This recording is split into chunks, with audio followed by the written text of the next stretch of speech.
Hi friends, welcome to Relax and Watch. போன ஒரு அஞ்சாறு எபிசோட்ல நம்ம வந்துட்டு இந்தியன் ரயில்வேஸ்ல IRCTC டிக்கெட் எப்படி புக் பண்றது, மொபைல் வழியா எப்படி புக் பண்றது, எப்படி ரெஜிஸ்டர் பண்ணணும், அதுக்காக அதே மாதிரி நிறைய கோட்டாஸ் என்ன, எப்படி கன்ஃபார்ம் சீட்ஸ் எடுக்கிறது, எப்படி ஒரு 10% டிஸ்கவுண்ட் எடுக்கிறது, கனெக்டிங் ட்ரெயின் ஜேர்னி என்ன, இந்த மாதிரி நிறைய வீடியோஸ் இதுக்கு முன்னாடி நான் போட்டிருந்தேன். அதெல்லாம் நீங்கள் பார்த்துருப்பீங்கன்னு நினைக்கிறேன். இன்கேஸ் பார்க்கலன்னா நான் அதுக்குள்ள லிங்க்ஸ் கீழே தரேன், அதை பார்த்துக்கோங்க. ஸோ இந்த மாதிரி இன்ஃபர்மேட்டிவ் வீடியோஸ் உங்களுக்கு வந்து பிடிச்சிருக்கு அப்படின்னாக்கா கண்டிப்பாக சப்ஸ்கிரைப் பண்ணுங்கள். என்னோட வரும் வீடியோஸ் உங்களுக்கு தெரியறதுக்காக நோட்டிஃபிகேஷன் ஐக்கனே கிளிக் பண்ணிக்கோங்க. வீடியோஸ் யூஸ்ஃபுல்லாக தெரிஞ்சதுன்னா கண்டிப்பாக உங்கள் ஃப்ரெண்ட்ஸுக்கு ஷேர் பண்ணிக்கோங்க. இன்றைக்கி நம்ம இப்போ டிஸ்கஸ் பண்ண போகிறது தற்கால் புக்கிங்கை பற்றி தான். இந்தியன் ரயில்வேஸில் லாஸ்ட் மினிட் புக்கிங்காக, அதாவது ட்ரெயின் எப்போவுமே வெயிட்டிங் லிஸ்ட்டில் தான் இருக்கும். நாலு மாதம் முன்னாடியே நார்மல் புக்கிங் ஆரம்பிச்சிடும்.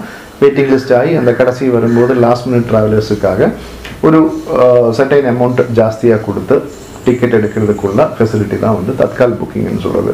அது நார்மலாக வந்துட்டு நம்ம ட்ரெயின் கிளம்புறதுக்கு ஒரு நாள் முன்னாடி ப்ரீவியஸ் டே காலையில் 10 மணிக்கு தற்கால் புக்கிங் ஆரம்பிக்கும். அப்போ ப்ரீவியஸ் டே அப்படின்னு பார்க்கும்போது இதில் முக்கியமான ஒரு விஷயம் இருக்குது.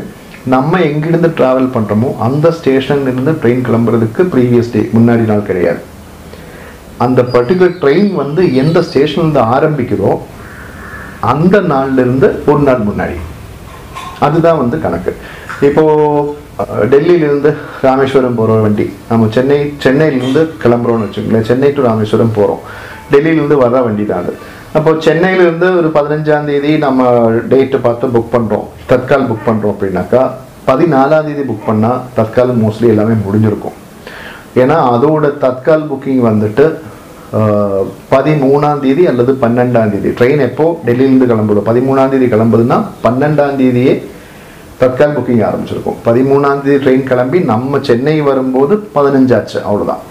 ஸோ நம்ம 15ஆம் தேதி தான் ட்ராவல் பண்ணுறோம், அந்த ட்ரெயினில் ஏற போகிறோம். பட் அதுக்காக தற்கால் 14ஆம் தேதி ஓப்பன் ஆகிறதில்ல. அதுக்கு முன்னாடி ட்ரெயின் டெல்லியிலேருந்து கிளம்புறதுக்கு அதோட ஒரிஜினேட்டிங் ஸ்டேஷன் என்னவோ, ஆரம்ப ஸ்டேஷன் என்னவோ, அங்கிருந்து கிளம்புறதுக்கு ஒரு நாள் முன்னாடியே டோட்டல் இதுக்குள்ள தற்கால் புக்கிங் வந்து ஆரம்பிச்சிடும். ஸோ இதுதான் வந்து அந்த டே ஆரம்பிக்கக்கூடிய ஒரு கணக்கு. இன்னொரு விஷயம் பார்த்தீங்கன்னா, தற்காலில் வந்துட்டு அந்த நல்ல டிமாண்ட் உள்ள ரூட்டில் தான் தற்கால் சீட்ஸ் வந்து ஃபில் ஆகிறதுக்கு மிஞ்சி போனால் ஒரு 2 நிமிஷத்துல எல்லாம் முடிஞ்சு போயிடும். ஸோ அதனால் நம்ம அந்த டைமில் வந்து நல்லா ஃபாஸ்ட்டாக புக் பண்ணணும். அந்த ஃபாஸ்ட்டாக புக் பண்ணுறதுக்காக நம்ம என்னென்ன ப்ரிப்ரேஷன்ஸ் பண்ணி வைக்கணும்னா, முதல்ல ஒரு 2-3 தடவை புக் பண்ணி பார்த்துக்கணும். புக் பண்ணினா பேமெண்ட்லாம் போக வேண்டாம். நேம், ஏஜ், செக்ஸ் இதெல்லாம் எப்படி கொடுக்குறது, யாராவது செலக்ட் பண்ணி வைக்கிறது, இதெல்லாமே வந்து நம்ம ஒரு தடவை பண்ணி பார்த்துக்கணும். இன்னொன்று அதே மாதிரி நம்ம IRCTC ஆப்பில் மொபைலில் வந்துட்டு மாஸ்டர் லிஸ்ட்டுன்னு சொல்லிட்டு நம்ம ஐடியில் க்ரியேட் பண்ணி வைக்கிறதுக்குள்ள ஒரு ஆப்ஷன் இருக்குது. அதாவது இப்போது எத்தனை பேசஞ்சர்ஸ் நம்ம ரெகுலராக ட்ராவல் பண்ணலாம், அந்த பேசஞ்சரோட லிஸ்ட் எல்லாம் அதில் வந்து நம்ம டீட்டெயில்ஸ் எல்லாமே கொடுத்து வச்சுக்கலாம். அப்போ ஜஸ்ட்டு அந்த மாஸ்டர் செலக்ட் பண்ணி கிளிக் பண்ணி போனால் மட்டுமே போதும். ஈஸியாக வந்து நம்ம ஒவ்வொரு தடவை இப்போ 4 பேர் ஒரு தற்கால் டிக்கெட்டில் வந்துட்டு 4 பேர்த்துக்கு தான் புக் பண்ண முடியும். ஸோ இந்த 4 பேர் டீட்டெயில்ஸும் நம்ம கொடுத்துட்டு இருந்தோம் அப்படின்னாக்கா நம்மளுக்கு லேட் ஆகும். ஸோ அதனால் அந்த லிஸ்ட்டில், இந்த மாஸ்டர் லிஸ்ட்டிலேருந்து செலக்ட் பண்ணி போகலாம். அது ஒன்று. இன்னொன்று வந்துட்டு IRCTCயோட E-Wallet அப்படின்னு சொல்லிட்டு ஒரு சிஸ்டம் இருக்குது. இப்போ இந்த பேடிஎம் வேலெட்டு அந்த மாதிரி எல்லாம் சொல்கிற மாதிரி E-Wallet IRCTCயோடது. ஸோ அதில் வந்து நம்ம ஒரு அக்கௌண்ட் ஜென்ரேட் பண்ணி அதில் வந்து கேஷ் போட்டு வச்சுக்கலாம். அந்த கேஷை வந்து நம்ம வேறு மற்ற யூஸ்க்காக யூஸ் பண்ண முடியாது. இன்னொன்று அதை வந்து திருப்பி எடுக்க முடியாது. அக்கௌண்ட்டு க்ளோஸ் பண்ணால் அந்த அதில் இருக்கிற பைசா பேலன்ஸ் எதுவுமே வந்து திருப்பி ரீஃபண்ட் வரவும் வராது. அந்த போட்டு வச்சிருக்க பைசா எவ்வளோ நாள் வேணாலும் அது இருந்துக்கும். நம்ம ட்ரெயின் டிக்கெட் புக் பண்ணுறதுக்கு மட்டும் யூஸ் பண்ணிக்கலாம். E-Walletலோட இன்னொரு அட்வான்டேஜ் என்னன்னாக்கா, ரீஃபண்ட் வந்து நம்மளுக்கு டக்குன்னு சேம் டே அப்போவே ஆகிடும். நம்ம கேன்சலேஷன் கொடுத்தாச்சுன்னா உடனே ரீஃபண்ட் கிடைக்கிற மாதிரி இருந்துச்சுன்னா கட்டாயமாக கிடைச்சிடும்.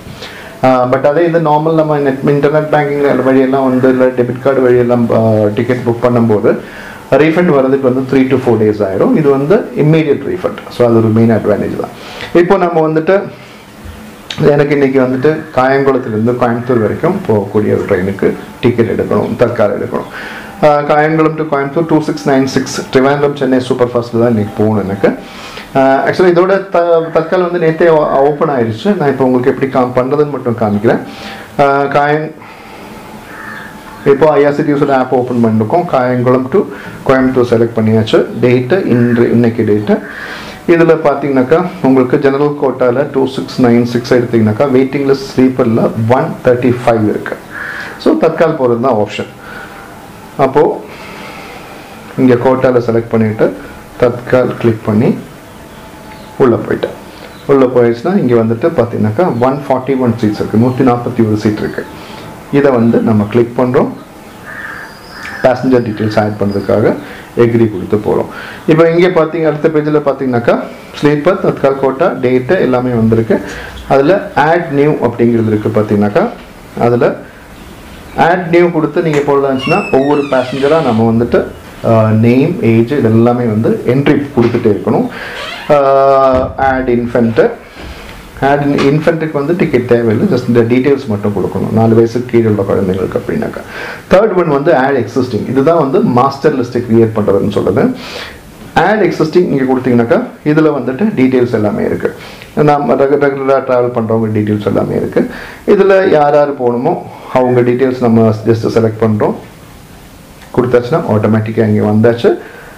மற்ற டீட்டெயில்ஸ் வந்துட்டு இங்கே அட்ரஸ் மட்டும் நம்ம கொடுத்தா போதும். So address what ever address கொடுத்துட்டு பின்கோடு கொடுத்தாச்சுன்னா ரிவ்யூ ஜேர்னி கொடுத்து பேமெண்ட் போயிடலாம்.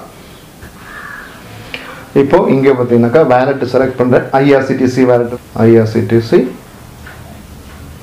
இப்போ வந்து நம்ம இந்த வேலட் ரெஜிஸ்டர் பண்ணியிருக்கிற மொபைலுக்கு வந்துட்டு ஒரு எஸ்எம்எஸ் வரும். இப்போ நம்ம மொபைல் இந்த மொபைல்லே தான் பண்ணியிருந்தீங்கன்னாக்கா அந்த மொபைலுக்கு வந்திருக்கும், இல்லை வேறு இதுக்கு பண்ணியிருந்ததுன்னா அதுக்கு வந்திருக்கும். ஸோ அந்த ஓடிபி வந்து இமீடியட்டாக வந்துடும். அது ஸோ வந்த உடனே நம்ம இதில் இது கொடுத்துட்டு பே கொடுத்தாச்சுன்னா நம்மளுக்கு வந்து பர்டிகுலர் இது வந்து பே ஆயிரும். நான் இப்போ இங்கே வந்துட்டு ஆக்சுவலாக இந்த டிக்கெட் எடுக்க போகிறதில்ல, இது இப்போ தற்காலம் எப்படின்னு உங்களுக்கு காமிக்கிறதுக்காக பண்ணேன். எனக்கு ஆக்சுவலாக எனக்கு ட்ராவல் பண்ணணும், பட் அந்த தற்கால் நான் எடுக்கல. அதுக்கு பதிலாக வேறு சீட்ஸ் ஏதாவது இருக்கா இல்லையாங்கிறது பார்க்குறேன். இதே இதில் வந்து சீனியர் சிட்டிசன் கோட்டா, இதே ரூட்டில் வந்து சீனியர் சிட்டிசன் கோட்டா இந்த சீட்டில் எவ்வளோ இருக்குன்னு பார்ப்போம். 57 சீட் இருக்குது. தற்கால் வந்து நம்ம 141 சீட்டு பார்த்தோம், இதில் ஒரு 57 சீட் இருக்குது. அதுக்கு இப்போ கிட்டத்தட்ட ஒரு 200 சீட் வந்து இன்னும் புக் ஆக வேண்டியது இருக்குது. இந்த ட்ரெயினோட சார்ட்டிங் வந்து இன்னொரு 20 மினிட்ஸில் சார்ட்டிங் ஆயிரும். ஸோ இந்த 20 மினிட் சார்ட்டிங்கில் வந்துட்டு உங்களுக்கு 200 சீட்டில் இனி எப்படி இருந்தாலும் புக் ஆகி போகாது.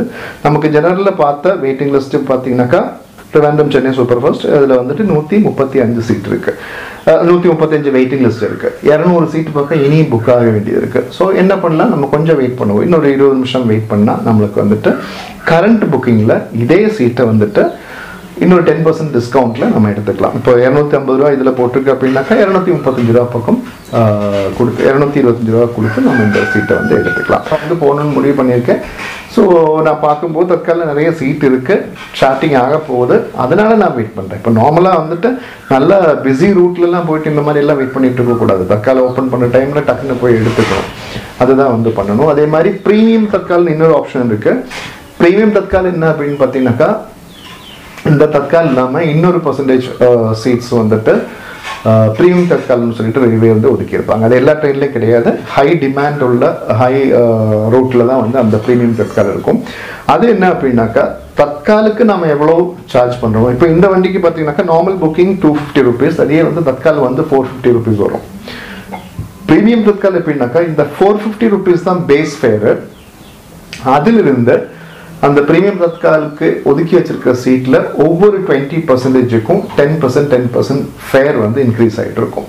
ஸோ பார்த்தீங்கன்னாக்கா இப்போ ஒரு 100 சீட் இருக்க ப்ரீமியம் தற்கால் 100 சீட் இருக்குது அப்படின்னாக்கா ஒரு 80 சீட்டுக்கு மேலே உள்ள சீட் நம்ம எடுக்கும்போது கிட்டத்தட்ட 450ங்கிறது வந்து 50% நம்ம எக்ஸ்ட்ரா கொடுக்க வேண்டியது இருக்கும். அந்த மாதிரி கொடுத்து அதுதான் வந்து ப்ரீமியம் தற்கால் அப்படிங்கிறது. அப்போது ஒரு ஒரு ஒரு சின்ன அட்வைஸ் என்னன்னாக்கா தற்கால் எடுக்கும்போது நல்ல டிமாண்ட் உள்ள ரூட்டில் தான் நம்ம தற்கால் எடுக்க போகிறோம், இல்லாட்டி ஏதோ ஒரு ஃபெஸ்டிவல் சீசனில் எடுக்க போகிறோம் அந்த மாதிரி இருந்துச்சு அப்படின்னாக்கா ஸ்ட்ரெயிட்டாகவே அந்த தற்கால் ஓப்பனிங் ஆகிற டைமில் தற்கால் புக்கிங் பண்ணுறதை விட ப்ரீமியம் தற்கால் புக் பண்ணிக்கணும்.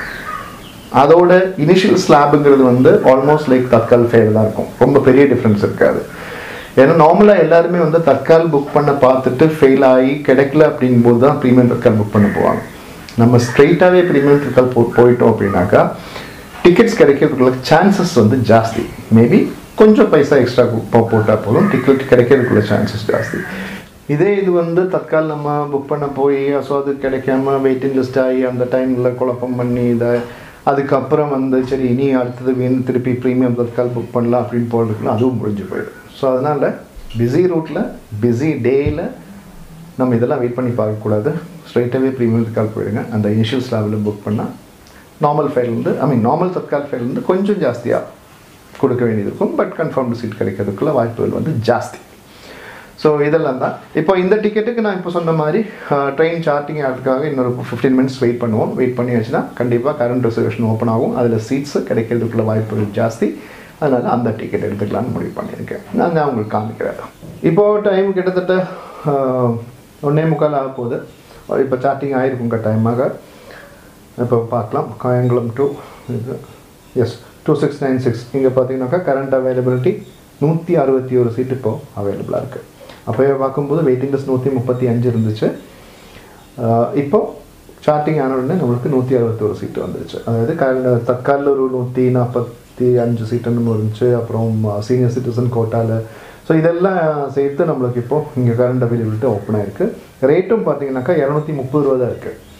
இதே இது வந்து ஜெனரலில் இருந்தபோது வெயிட்டிங் லிஸ்ட்டில் இருந்தபோது 250 இருந்துச்சு. தற்காலில் பார்க்கும்போது 450 இருந்துச்சு. அந்த 450 ரூபாய்க்கு எடுக்க போன டிக்கெட் தான் இப்போ வந்து நம்ம 230 ரூபாய்க்கு எடுக்க போகிறோம். அதுக்கு ஒரு சில கால்குலேஷன்ஸ் பண்ணியாச்சுன்னா நம்மளுக்கு வந்து அந்த மாதிரி பண்ணிக்கலாம். ஸோ அதுதான் வந்து இப்போ ஆக்சுவலாக இந்த வீடியோ வந்து தற்கால் டிக்கெட் எப்படி எடுக்கிறதுங்க பற்றி தான் நம்ம ஆரம்பித்தோம். இது வந்து ஒரு சில டிப்ஸை நான் சொல்லியிருக்கேன். நம்ம தேவையில்லாமல் பணம் செலவு பண்ணாமல் டிக்கெட் எடுக்கிறதுக்குள்ள ஒரு டிப்ஸும் சொல்லியிருக்கேன். அவ்வளோதான். நம்ம வந்து பேசஞ்சர் டீட்டெயில்ஸில் வந்து ஆட் பண்ணணும். அதுக்கு முன்னாடி ட்ரெயின் செலக்ட் பண்ணிக்கலாம். எக்ரி கொடுத்து